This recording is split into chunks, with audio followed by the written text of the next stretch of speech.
Okay hi दोस्तों, मैं हूं आपका एसके और आज हम बात करने वाले हैं जो कि बहुत सारे क्वेरी आए हैं जो कि मैंने टेलीग्राम पे पोस्ट किया था कि बहुत जल्दी वीडियो के फॉर्मेट में आपको बताने वाला था टायर 1 जो था डीआरडीओ के लिए। तो सबसे पहले ये मैं मतलब एक बहुत खुशखबरी की बात है और काफ़ी उत्साहित है लोगों में कि यार कि डीआरडीओ को वैकेंसी आया। और मेरे ख्याल से ये जो ना 35 vacancy I have never seen in the DRDO history, क्योंकि 13-18 आता था ऐसे करके। तो 35 is the big opportunity for chemical engineering, not for to chemical engineering, every diploma engineering सब holder get more seat. Okay, तो यहाँ पर ही सिर्फ डिप्लोमा के नहीं है, देखिए यहाँ पर मेंशन किया हुआ है जो टायर 1 में सबका सब्जेक्ट है, क्वेश्चन है, पैटर्न है, वो सेम रहेगा। और एक चीज़ मैं बता दूं कि ये एग्ज़ाम जो है करीब 15 से 20 दिन से ज़्यादा चलने वाले हैं, तो एक ही क्वेश्चन जो है सबका नहीं होगा, लेकिन हाँ पैटर्न लगभग सबका एक ही होगा। ओके, जैसे कि हाँ, तो आज मैं हमारे साथ जो गेस्ट हैं उनको मैं इंट्रोड्यूस कराने वाले हैं। तो ये है पुष्पेंद्र सिंह यादव जो कि डीआरडीओ क्रैक के टायर 1 में क्रैक कर चुके हैं। तो इनसे मैं इन्फॉर्मेशन लूँगा। ऐसे मैं भी किया था तो मेरा तो हुआ नहीं था, लेकिन मैं उसका अलग बताऊँगा। ये आज बताएंगे क्योंकि ये सक्सेस स्टोरी है, तो ये थोड़ा अच्छा लगता है और आपको भी इंस्पिरेशन मिलेगा कि भाई क्या क्या तैयारी करना है, नहीं करना है।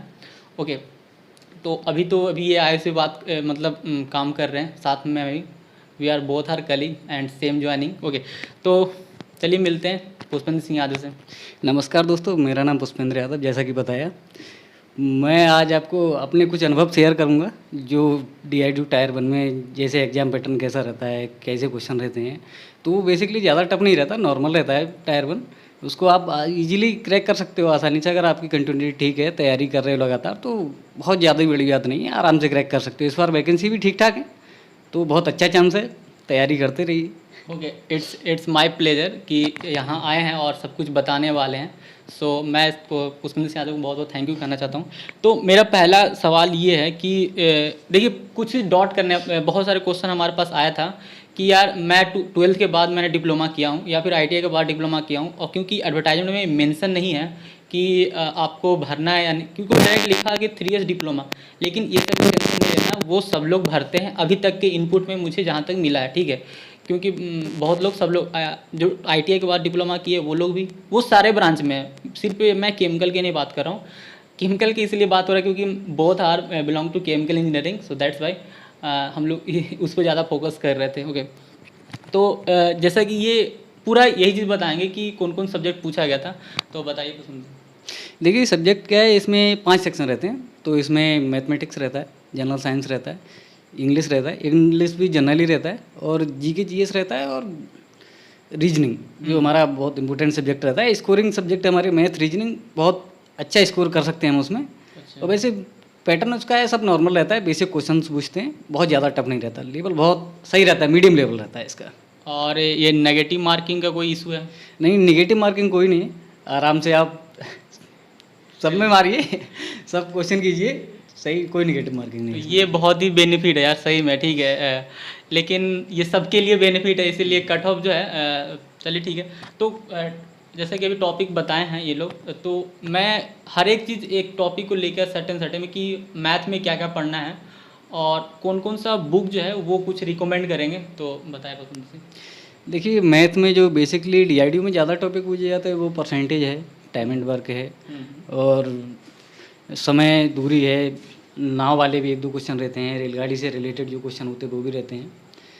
तो बहुत ज़्यादा टफ नहीं रहता, लेवल नॉर्मली रहता है। अगर आप आर.एस. अग्रवाल से तैयारी करेंगे उसके, तो बहुत अच्छा है। आर.एस. अग्रवाल इस लेवल के लिए आपके लिए बहुत, मेरे हिसाब से बेस्ट बुक है। वैसे आप जिस भी बुक से तैयारी कर रहे हैं तो बुक अच्छा है, कोई भी बुक ख़राब नहीं होता, अगर ठीक से करेंगे। बेसिक ही क्वेश्चन पूछता है, बहुत ज़्यादा टफ नहीं रहता है इसका। ओके, जैसे कि अगर आप कुछ स्पेसिफिक टॉपिक के नाम ले सकते हैं जो कि डेफिनेटली मतलब पूछा गया था पिछली बार। ओके, तो इसमें टाइम एंड वर्क से 2-3 क्वेश्चन थे, और हमारा परसेंटेज भी था, और भी लाभ हानि वाले क्वेश्चन थे, रेलगाड़ी से रिलेटेड 1-2 क्वेश्चन थे। तो ये अच्छे वेटेज में आते हैं, 2-2 3-3 क्वेश्चन इनके आते हैं। जैसे कि कुछ और भी है, जैसे मैं ऐड करना चाहूँगा, जैसे वाटर वाला जो रहता है ना विपरीत, और उसके मतलब डायरेक्शन में, जैसे नदी में फ्लो कर रहा वाटर तो उसके डायरेक्शन में और उसके अपोजिट डायरेक्शन वो है। फिर एवरेज का है, कुछ सिंप्लीफिकेशन का है, कुछ मिक्सचर, एलिवेशन, कंपाउंड इंटरेस्ट और ये सिंपल इंटरेस्ट जैसे क्वेश्चन। अगर कोई क्वेश्चन अगर आपको याद हो तो, जैसे सिंपल इंटरेस्ट की अगर बात करें और परसेंटेज की, तो आप बताना चाहेंगे तो। परसेंटेज का क्वेश्चन रहता है, जैसे बहुत ज़्यादा टफ नहीं रहता है। जैसे कोई भी परसेंटेज दिया, जैसे किसी का 10% का 20%, जैसे कोई न्यूमेरिकल वैल्यू दे दी तो उसका पूछेंगे इसका 10% का 5% कितनी वैल्यू होगी, मतलब इस तरह से भी क्वेश्चन रहते हैं। कुछ क्वेश्चन थोड़े इससे लेवल थोड़ा ऊपर भी रहता है।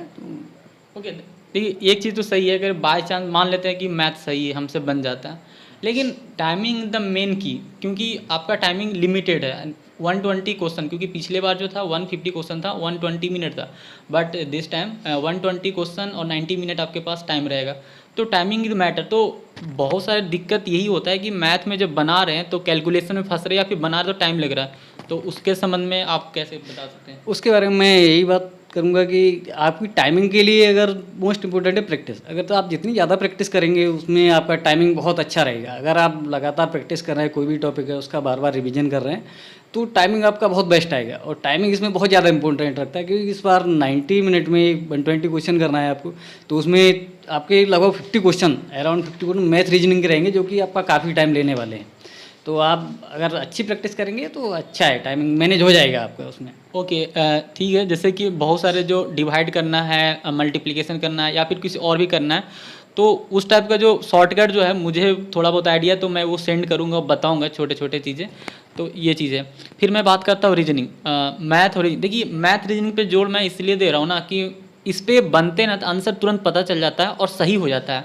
सो दैट्स वाई इसको स्कोरिंग सब्जेक्ट हम मानते हैं। और हाँ, देखिए वास्तव में ये स्कोरिंग सब्जेक्ट है। मैथ रीजनिंग हमारा बहुत अच्छा रहता है। अगर जिनका मैथ रीजनिंग अच्छा होता है उनका पेपर मेरे हिसाब से डीआईडीओ निकालना बहुत ज़्यादा इजीली रहता है, क्योंकि अपने फील्ड में बेसिकली केमिकल में इंग्लिश बहुत ज़्यादा लोग नहीं पढ़ते, तो इंग्लिश मोस्टली लोगों का बहुत एवरेज ही होता है, अच्छा नहीं होता। लेकिन मैथ रीजनिंग आपका अच्छा है तो आप स्कोर अच्छा कर सकते हैं। और मैथ रीजनिंग में तो ये, अगर आपका मैथ अच्छा है तो रीजनिंग भी आप अच्छे से बना सकते हैं।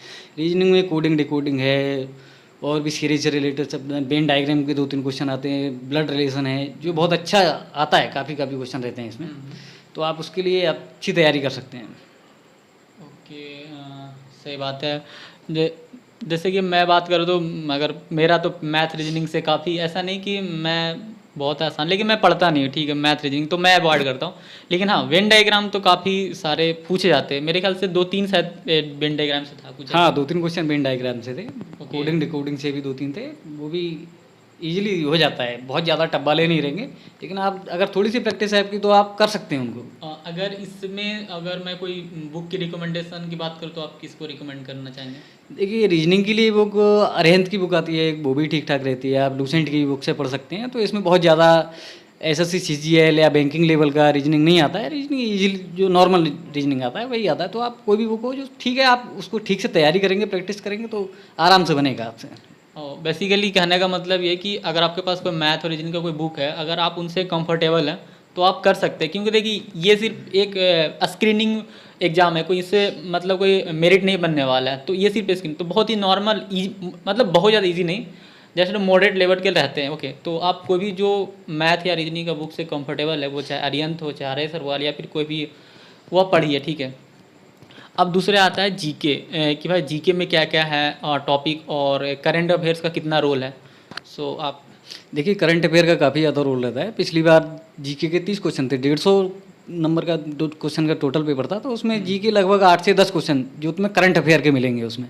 उसके बाद में स्टैटिक जीके रहेगा और वर्ल्ड हिस्ट्री वगैरह, जो वर्ल्ड जियोग्राफी वगैरह है वो भी रहेगा। जैसे सब वर्ल्ड में सबसे पहले क्या, सबसे बड़ा कौन, मतलब इस तरह से क्वेश्चन रहते हैं उसमें। और इंडिया में सबसे, जैसे एक क्वेश्चन मेरे टाइम पे आया था कि सबसे यंगेस्ट कौन है, जिनको कौन स्वतंत्रता सेनानी इनको सबसे कम उम्र में फांसी दी गई थी। तो ये भी क्वेश्चन था। मतलब स्टैटिक जीके भी ठीक ठाक रहती है उसमें। सही बात है। करंट अफेयर्स का काफ़ी ज़्यादा रोल था। मतलब ऐसे तो मैं अपने चैनल पे करंट अफेयर जो मुझे लगता है यार कि देखिए करंट अफेयर्स में मैं मानता हूँ आप पे जो नेशनल लेवल का इम्पोर्टेंस हो ना उस पर फोकस करें तो क्या करना चाहिए, सही है। हाँ, नेशनल लेवल पे इम्पोर्टेंस काफ़ी है। जैसे स्पोर्ट्स से रिलेटेड क्वेश्चंस हैं, जो अभी कॉमनवेल्थ गेम हुए हैं उससे रिलेटेड है। तो इस तरह से काफ़ी क्वेश्चन पूछता है करंट से रिलेटेड। और नेशनल जैसे अपने धार्मिक स्थल हैं और किताबें हैं, जो बहुत अच्छे राइटरों की किताबें अच्छी अच्छी वो आती हैं, तो उसमें काफ़ी अच्छा। क्योंकि ये सेंट्रल गवर्नमेंट का जॉब है तो ये पूरा एक मतलब तो नेशनल लेवल का ही जॉब है, तो नेशनल लेवल का क्वेश्चन पूछते हैं। Okay, so that's very important. और जीके में जो है ना सबसे ज़्यादा आपको भागते रहे तो आप लूसेंट ही पढ़िए जीके जीएस के लिए। लूसेंट ही मतलब ऐसा नहीं है कि 30 क्वेश्चन है तो 30 में 30 बन जाएगा, अगर आपका अच्छा नॉलेज बनेगा। लेकिन हाँ एक है कि स्कोरिंग अच्छा कर सकते हैं। हाँ मतलब लूसेंट है, देखिए क्या है, लूसेंट में बहुत ज़्यादा बड़ा बुक भी नहीं है, लेकिन उसमें मटेरियल बहुत अच्छा मटेरियल है। तो आप लूसेंट पढ़ेंगे तो आपको सफिशिएंट है। अगर इस लेवल के लिए आपके लिए लूसेंट बेस्ट बुक है मेरे हिसाब से, आप तैयारी कर सकते हैं उससे।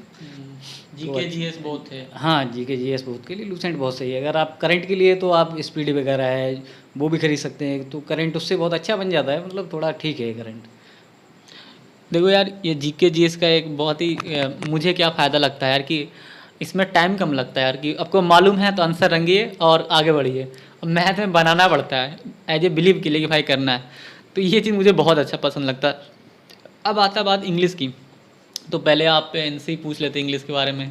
क्या opinion है? इंग्लिश तो मेरा बहुत ज़्यादा ही बेकार थी, तो इंग्लिश में तो मुझे बहुत ज़्यादा आइडिया नहीं है। लेकिन हाँ इंग्लिश आपका ठीक ठाक रहता है, नॉर्मल रहता है। जैसे आपका पैराग्राफ रहेगा उससे रिलेटेड क्वेश्चंस रहेंगे, सिनोनिम्स एंटोनिम्स रहेंगे, और जो स्पेलिंग वाले क्वेश्चन होते हैं करेक्ट स्पेलिंग करने के लिए जो आता है वो भी रहते हैं। तो बहुत ज़्यादा टफ नहीं रहती, लेकिन आप तैयारी करेंगे तो वो आसानी से बनेगी आपसे। तो आप सुरेंद्र सर बहुत अच्छे से बता सकते हैं, इंग्लिश बहुत अच्छे से जानते हैं। नहीं देखो मैं ये नहीं कह सकता कि I am good in English, but इतना है कि मैं मैनेज कर लेता हूँ। एग्जाम में आते 10 में तो 6-7 बन ही जाते हैं, ये चीज़ है। क्योंकि देखो मेरा ऐसा इसलिए बोल रहा हूँ क्योंकि HPCL में सिलेक्शन होने के वजह इंग्लिश थी। और इवन मेरे ख्याल से DRDO में जो मार्क्स अच्छे आए थे, मतलब 95 उसमें कट ऑफ गया था। 95 यस 97 था। हाँ 97 में भी वो डिपेंड करता है जनरल वो ओबीसी, जनरल एक OBC नंबर कम था, जनरल का 1 नंबर ज़्यादा था। हाँ इसी तरह से तो ये था। तो उस समय मेरा शायद 75 आया था। और आप क्या मेरा 105 क्वेश्चन था उसमें। तो मेरा इंग्लिश थोड़ा वीक था, तो इंग्लिश में मेरा बहुत कम स्कोर था। लेकिन मैथ रीजनिंग और जनरल साइंस जो स्कोरिंग सब्जेक्ट रहे थे मेरे, तो आप मैथ रीजनिंग से स्कोर अच्छा बना सकते हैं। और टाइम मैनेजमेंट के लिए मोस्ट इंपॉर्टेंट है, आप रीजनिंग ठीक है थोड़ा, अगर टाइम मैनेजमेंट में आपको जीके जनरल साइंस और जो इंग्लिश है आप उसमें बहुत अच्छी स्पीड से करेंगे, उसमें आपका टाइम मैनेजमेंट ठीक से आपको मिलेगा मैथ के लिए और रीजनिंग के लिए। तो आप उसमें बहुत कम समय लें और बहुत अच्छे से करें उसको जल्दी से। जैसे कि देखिए इंग्लिश से सिर्फ इनका ही नहीं प्रॉब्लम है, बहुत ही लोग को प्रॉब्लम है। खासकर डिप्लोमा लेवल में अगर वो स्टेट बोर्ड से अगर पढ़ के आते हैं तो मैं इनसे ये पूछना चाहता हूँ कि आप कैसे मैनेज कैसे करें। चलो ठीक है, जो जानता है वो तो मैनेज कर रहा है, लेकिन ना होती हो भी कुछ ना कुछ तो प्रिपरेशन तो नाम पे तो कुछ ना कुछ करते होंगे ना। सो उसके संबंध में आप कुछ बताएं।